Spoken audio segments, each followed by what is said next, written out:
Hi, and welcome back. In this lecture, we can talk about Key Insight 5, the rise of employee experiences, or what we call EX. So what is employee experience? So it's basically everything that the employee experience from submitting a job application to exiting the company. So it encapsulates everything that the employee experiences, encounters, and observes over the course of their tenure within the company. From the moment people see your ad to the moment they leave the company, everything the people learn, does, sees, and feels is classified as employee experience. So now let's look at the employee life cycle. So employee life cycle is basically the cycle which employees comes and leaves the company. So the first step is the recruitment step. So this includes all the steps which are leading to hiring a new employee. So things like posting a job application, to getting all the candidates to submit their applications, conducting background research on the candidates, and things like that. Then we have the onboarding process. So once a new hire starts, this stage is to speed up with the tools, the systems, the protocols, the know-how. So basically reduce the learning time of the employee and get them familiar with the company's operations so that they can start as soon as possible and meet the expectations required from the job. Then we have the development phase, which is basically grooming and growing the employee through various tasks, skill set, and competencies. So different employees grow at different rates and across a wide variety of competencies. Then we have the retention phase, which is basically retaining the employees by giving them benefits, opportunities for growth, and having them fully ramped up their performance in order to add value to the company and grow. Then we have the exit phase, which is basically the final stage of this life cycle where employees can leave the organization for a whole lot of reasons, including finding better opportunities, lack of opportunities within the company, poor salary, poor benefits, and a whole bunch of other reasons. So employee experience is basically understanding the interactions between the employee and the organization between each of these stages, which have so many touch points. So for example, if you look at the recruitment phase, the way the company conducts the interview, the way the security guard treats the person when they enter into the office complex. So all these things must be greatly aligned with the company's set of principles and values that it portrays and that it believes in. And also if you look at things like development phase, if the company doesn't invest in its employees, even though it promotes that it's a human-centric company, that it cares for the people, and that's sort of a propaganda just to attract employees, and they're not standing by their values and principles that they portray.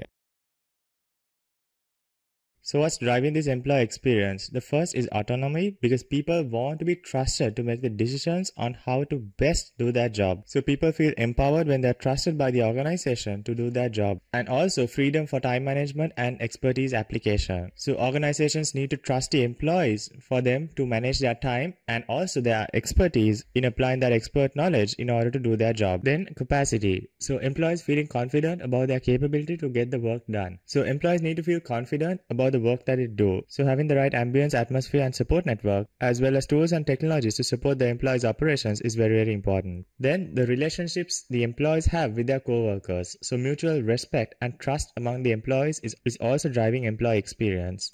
Then fairness. So employees feel that they are fairly treated in the workplace, and feedback. So employees receive adequate and frequent feedback whether or not they are meeting the expectations of their job, are also driving factors of employee experience.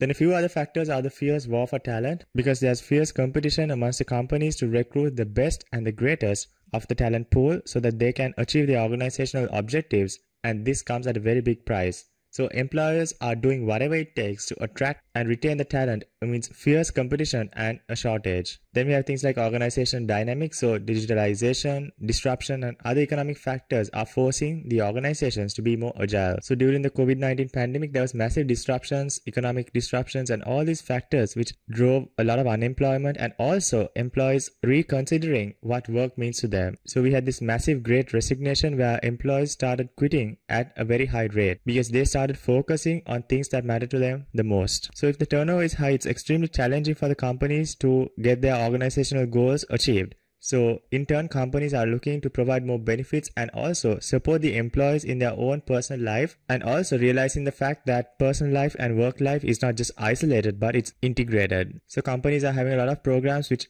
gives employees the opportunity to express their personal life. For example, different competitions like gardening competitions or volunteering competitions or that sort of a thing to boost the morale of the employee and also to make them feel that they're a part of the company and they can bring their whole self to work. Then we have factors like the demand for personalization. So employees expect personalization of their employee experience. So they want customized plans, flexibility, work from anywhere, and also the job to evolve around their personal lives. So if you look at this whole COVID-19 pandemic, it changed the way people perceive things. So before the pandemic, a lot of people focus on their jobs. They adjusted their personal lives around the job. For example, they had to sacrifice a parent-teachers meeting for a critical business meeting. But now the story has changed. Now employees are starting to realize the value of their personal life and the things that matter to them the most, and are now demanding employees to adjust the work schedules according to their personal life and have a level of flexibility where they can also provide a good weightage on how they can work. So we're going to see a lot of trends like the 4-day work week, where we will be working for 4 days and we will have a 3-day weekend. Then the power of social media. So employers are aware of the power of social media in terms of damaging their reputation online through forums,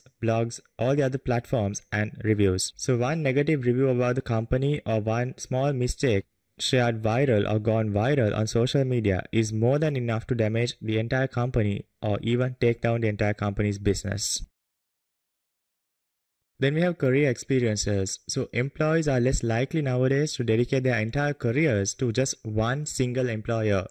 And organizations are investing more in career experiences where you have the flexibility of moving around and also even leave the company and come back again with much more better experience and much more better skilled. So there are about 4 main career experiences as such. So the first is lateral experiences, where employees are changing their jobs or departments within the same organization. So this is basically taking on new experiences and helping the employees to build broader skills and gain new perspectives on the business. It also promotes innovation and also cross-functional collaboration as well, because you get to know people who are not in your same department or business function. Then we have things like vertical experiences. So employees getting promoted into a more senior role with more additional duties and responsibilities, which are often management related. So this is basically what we say like climbing the corporate ladder, where you move vertically. Then we have experiences like the rotational experiences. So employees are assigned to different roles for a very short period. So this will help the employees to gain a much more additional experience, knowledge, and also perspectives as well. And finally, we have boomerang experiences, where when an employee leaves the organization, they are allowed to come back later. So this helps employees to build a much more rich experience and deeper knowledge, because they see things of the organization from outside perspective, which is very, very important in terms of innovating and doing great things. Well, that's about it for Key Insight 5, the rise of employee experiences. I'll see you on another lecture.